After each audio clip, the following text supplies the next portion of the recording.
My blissful, gorgeous self, everybody nowadays are talking again about the same great devastation which, according to scientists, was going to take place in the year 2012.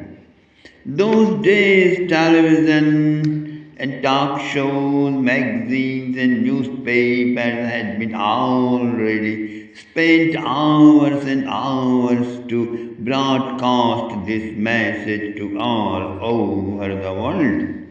People were worried, people were scared, and many tycoons picking up their millions and billions, rushing down to their dreamlands to enjoy remaining life, howsoever, whatsoever they have in their hands. The best as they can, they wanted to enjoy their life, for which many wise men suspected, my dear friends, that great money pulling strategy of American businessmen. I suspect it to be a secret conspiracy between American businessmen and the church and the Pope and leaders of Christianity to get all cream tycoons from all over the world and make them spend their billions in America to enrich the economy and GDP. In the case of no devastation, there were more propagandas to console the public, such as all people all over the world have prayed so hard and tough that God had to change his mind. Or since not all people gathered in United States of America to invest their billions, so God changed his mind and he postponed the doomsday on further notice. I would like to lead you into an experience of how it feels like to survive in colossal devastation, my dear friend. I am narrating a similar world destruction took place few thousand years ago. It is an amazing story of sage Markandeya in Shrimad Bhagavatam. Holy Sire, Shaunakji asked sage Markandeya is an immortal saint. It is said that he witnessed Maha pralay, that is cosmic dissolution, and the God in that single sheet of water. He is a Bhargava born in our ancestry, in our Kalpa, in our cosmic day, where he is born in there has not been any cosmic dissolution. So, how he saw Mahapralaya, which occurs only after 4 billion years? Please resolve our doubt kindly. Sudji Maharaj said, Dear Shaunak, his father was a great ascetic, Rishi Mrikand, like Vibhanda raised Shringi, the Rishi raised his son with utmost care and disciplines. Great panic arose one day when he found out his son will die very shortly, and father instructed the child to revere with heartfelt salutations to each wise man he ever met. The innocent child would always bow down to wise men of all denominations. When the wise men saw a handsome little child of innocent look is bowing down to them, their heart melted and poured down their blessings upon him. Once seven great sages, Atri, Vasishtha, Gautam, Kashyap, Bharadwaj, Jamadagni and Vishwamitra were making holy pilgrimage. They happened to pass by their ashram, my dear friends. And child Markandeya saw these illustrious seven sages. He walked up unto them and reverently offered them his obeisances. All of them were so glad to see him that suddenly all of them blessed him to be long lived. Vats dirgha jivi bhava. Dirghajivi Bhava, they blessed him.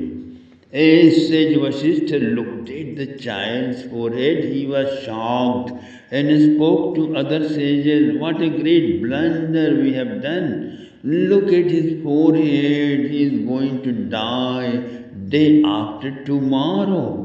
Now we must do something so our words must not be falsified. If it falsifies, a great sin comes upon the blesser." All sages looked at the child's face. He was luminous, smiling, but was going to die in 3 days. They looked at each other and decided only Brahmaji can change his destiny. They picked up the boy and flew up to Brahmalok. The boy walked up to Brahmaji and did Sastang Pranam again, that is obeisances. So Brahmaji could not help, he blessed him with his wish, Dirgha Jivi Bhava. Asked the Saptarshis their welfare and purpose of arrival and who the child was. "Lord, we blessed the child exactly as you did, but we are worried for his fast approaching death. Dear sages, you never told a lie in your life, therefore your words will come out true. He will live long, long, long, long, almost immortal. He will also be very famous knower of the Vedas and the Acharya of the Puranas. Now, his father is worrying for him. Take him back to his father." Fast they returned to the earth. They left the child at the gate of his ashram. Father ran down and embraced the boy. He told the story. Father rushed to find the sages. They had just taken their dip into the sacred pond, and Father requested the sages to come home. And they said, "By the grace of Brahmaji, your son has become immortal, and the greatest wise man, you must build a temple of Brahmaji here." And it was done. As Markandeya grew up, he journeyed to the Himalayas. He built his ashram in the bank of Pushpabhadra river. He took a vow of lifelong celibacy, and he grew, matted locks of hair, and wore Rudraksha beads all over his body. He rose before dawn, took bath, and recited the hymns of the Vedas. He offered ablutions into the sacred fire, and he took his meals once a day and controlled fully the restless senses and mind. He was so fully engaged in his spiritual practices that 6 manvantaras passed. Vyatitaya mahan kalo manvantara shadatmakaha. That means 286 times 4 yugas of 4.5 million years were passed. Then the Indra of 7th Manvantara became suspicious. He thought such a great penance might be made to take over my empire. he commanded the Cupid to take his army and destroy the spiritual progress of sage Markandeya. Get him out of his path. Yes, my lord, I am going to him right away. I will smash his spiritual attainments and confuse him completely. Soon he will be seen running after one of even the turkey looking ladies. He took with him the deities of spring season, breeze, amoral, sensual, sexual sentiments, made attachment, and celestial singers and dancers. He arrived to the spot, flowers bloomed and breeze played, birds were chirping, cuckoos were cooing and dancers began to dance, singers began to sing. Sweet music echoed and said Markandeya was sitting cross-legged, entranced in deep meditation, and he heard these singing voice. He opened his eyes and saw fantastic change in the nature. Beautiful girls were dancing and looking at the sage with ambrosial glances, inviting to come and embrace and kiss. No Cupid, no Cupid and celestials were visible. Only beauty of nature, soft, gentle breeze, and sexually inviting dancing girls who came one by one. As soon as Cupid saw the girl named Punjikasthali is on the apex of her dance, he shot his arrow of excitement, enticement into the heart of the rishi. Nothing happened. The inner bliss of God experience proved to be more enjoyable than having sex with a beautiful and loving lady.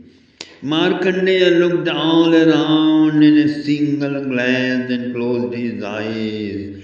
Cupid and his team failed. He observed even by applying all his efforts, not a single ripple of fascination arose in the sage. This means a gigantic Himalayan high spiritual growth which Cupid cannot get even in 100 lifetimes hard work of enticement. He became afraid. He had options to try again, but he knew the sage might take it as an intrusion in his privacy, an attack on his bank accounts. He has accumulated working hard for 1144 million years. He might dash on him a severe curse. Maybe he and his team will never return and rot for thousands of years in some heinous life form or hell. Scorched by his glory, Cupid left that ferocious lion asleep and returned to heaven all safe and secure in a single piece. Having known all about the efforts of Indra and his safe conquest over his power, the great sage did not fall a prey to egotism matching to his exalted status. On the nearby hills of Badrinath, the two sages Nar and Narayan saw this historic victory of one of their Himalayan yogis. They came to give him hearty congratulations. Anugrahaya avirasin Nar Narayano Hari. Naranarayano Hari Anugrahaya Avirasi Naranarayano Hari. Sage Markandeya saw in the sky two divine figures resembling bright flashes of lightning as if embodiments of asceticism itself descending down into his ashram. He stood up with a folded palms, welcoming with a loveful heart. तौ शुक्लकृष्णौ नवकञ्जलोचनौ तौ शुक्लकृष्णौ नवकञ्जलोचनौ वेदं च साक्षात् तप एव रूपिणौ पवित्रपाणि उपवीतकं त्रिवृत् तपत्तडिद्वर्णपिशङ्गरुचिषा प्रांशुदधानौ विबुधर्षमार्चितौ. As soon as Markandeya saw the illustrious sages, he fell prostrate. Filled with a great joy, tears came to his eyes. As he rose, he said, Namo Namaiti Shano Babhashe Gadgadaksharaha. Hail to you. Then he offered them high seats and worshipped with arghyam and sandal paste and incense and flower garlands, and he offered them lots of sweet fruits and milk. Then he opened his heart, O Lord, how can I extol you? Propelled by whom all beings breathe, speak and act, having darshan of you, is being cosmic conscious and enlightened in a finger snap. When hot debate issues, you assume the appearance as the final verdict. Kim varnaye tava vibho yadudiditosu sanspandate tamanuvang mana indriyani saspandandi vai danuvritam majasharvayoscha swasyapyaya vibhajatamasi bhavabandhu. The sage thus eulogized in 9 verses, my dear friends, and the glorious Lord was filled with pleasure and said, O jewel among mankind, O Brahmarshi Varya, you have indeed attained the perfection. Vayam te paritushtasma. We both are highly pleased upon you. We both, Nar and Narayan, are highly pleased on you. Ask for your most anticipated boon. We are impatient to grant you whatever you wish. Varam praticha bhadram te varan neshadabhipsitam. Lord of all boon bestowers is talking to you. Wish for boon of amorous size, anything impossible. Without giving you the best, I shall not be able to feel fine, dear Markandeya. And Markandeya said, O Lord, I saw you. I got you within the range of my senses. What greater boon than this I could have? Nevertheless, Bhavan Mekhi Gochara. O Lord, O large-eyed my Lord, Drakshe Mayam Yaya Lokam. Drakshe Mayam Yaya Loka Sapalo Veda Sadvidam. I have seen you now. I want to see your Agatan Ghatana Patiyasi Maya also. Through it, all beings, even gods, keep boggling around, being dumped and dashed and pulled and and pushed for millions of years just by hallucinating diversity upon the organic unity of your indivisible oneness and suchness. So that, to that Maya of yours, I want to see personally. Then Lord Narayan said, "Oh dear Markandeya, what have you asked for, my gullible baby? My Maya is too painful to see. Anyway, I cannot withdraw my words. You will see my Maya, so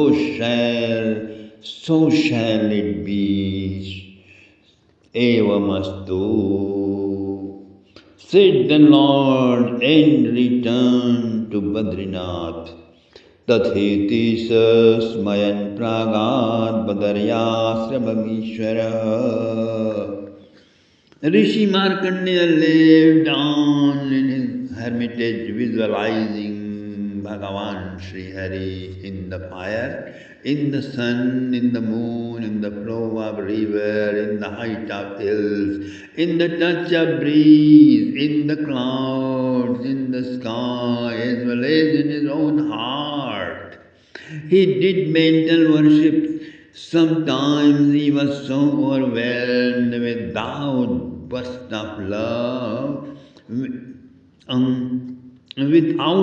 of love. He was so overwhelmed with outburst of love that he forgot all dancing in ecstasy of enlightenment.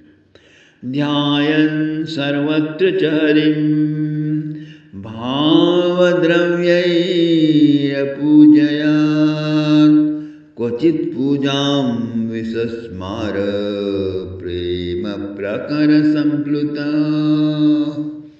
One day in the evening, the sage was meditating on the bank of Pushpabhadra river. Suddenly, a furious wind sprang up. He looked up. Huge dark clouds rolled in the sky. Soon devastating rain began. Sage came into his cottage, closed the door, sat in the night, long meditation. Shower had continued all night.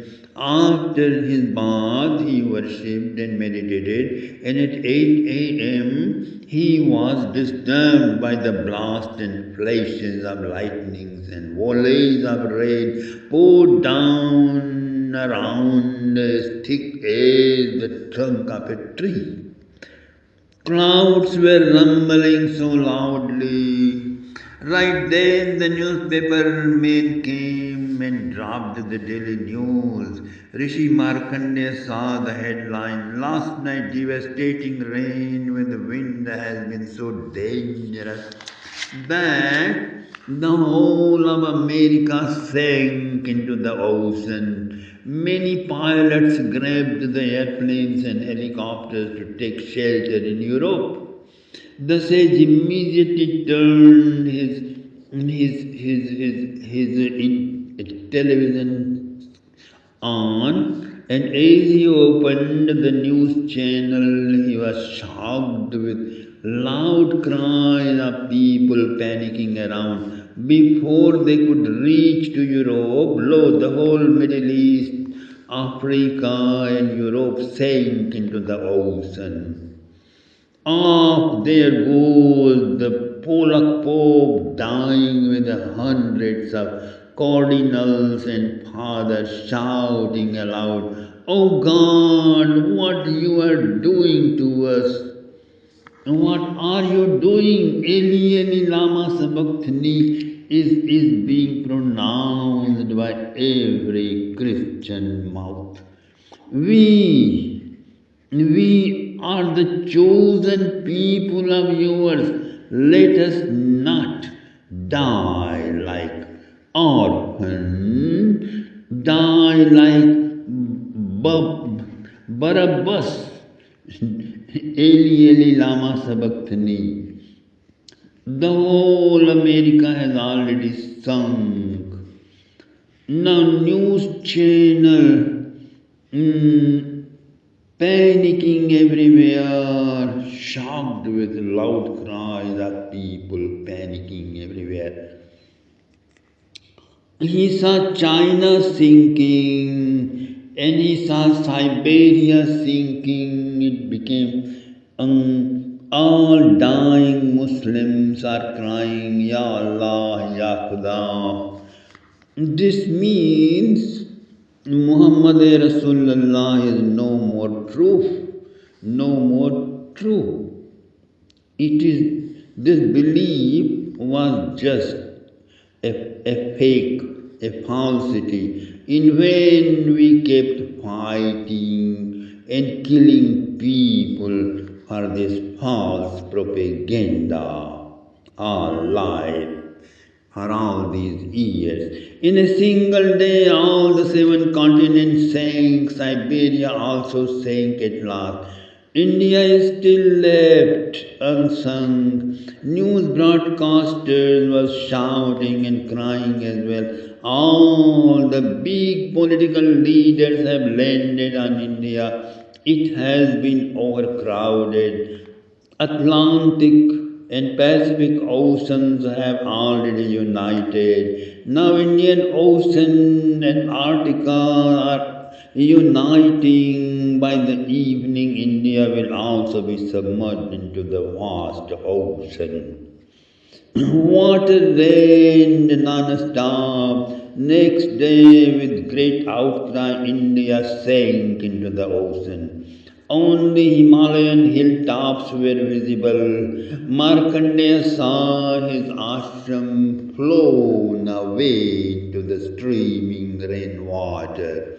Somehow he managed to a hilltop, but they had also become crowded by people continuously flying on their aircrafts. Many crafts have fallen into the sea, and people are floating, holding broken parts of their aircraft. So, no God is coming to save. Entire Vatican sank with Rome. All Italy and Greece and all these islands have submerged into the ocean. On the fourth day, all hills also merged. All airplanes have fallen in the water. People are all dead. Only Markandeya is alive and he is swimming for his survival. He was trapped by the terrible rill pools and sank 1,000 feet deep where still many mansions still exist. He is often grabbed by the fierce crocodiles and chewed a bit, then left to suffer. Loud roar of water everywhere, waves tossed by the fury of the storm. Now they're rising to the sky, still deafening sounds of crash of lightning and rain pouring down. All this is going on, it's 30th day. The water level has risen so high that the earth has melted away like a wet clay. Now Mars and moons and Jupiter and Sun and Saturn, all luminaries are deluged. There is no light now. Water levels rose, and now all seven heavens are under the water. All gods too are dead now. Water, water everywhere, with endless pitch darkness. Markandeya drifting along with unbearable hunger and thirst and exhaustion. He is his suffering. Could not know which direction and where he is moving. There he saw a huge shark oh God. He also saw him, glad with the hope of a nice feast. He rushed towards Markandeya to eat him. Right then another larger shark saw him. He also rushed. Both began to fight for nice dish.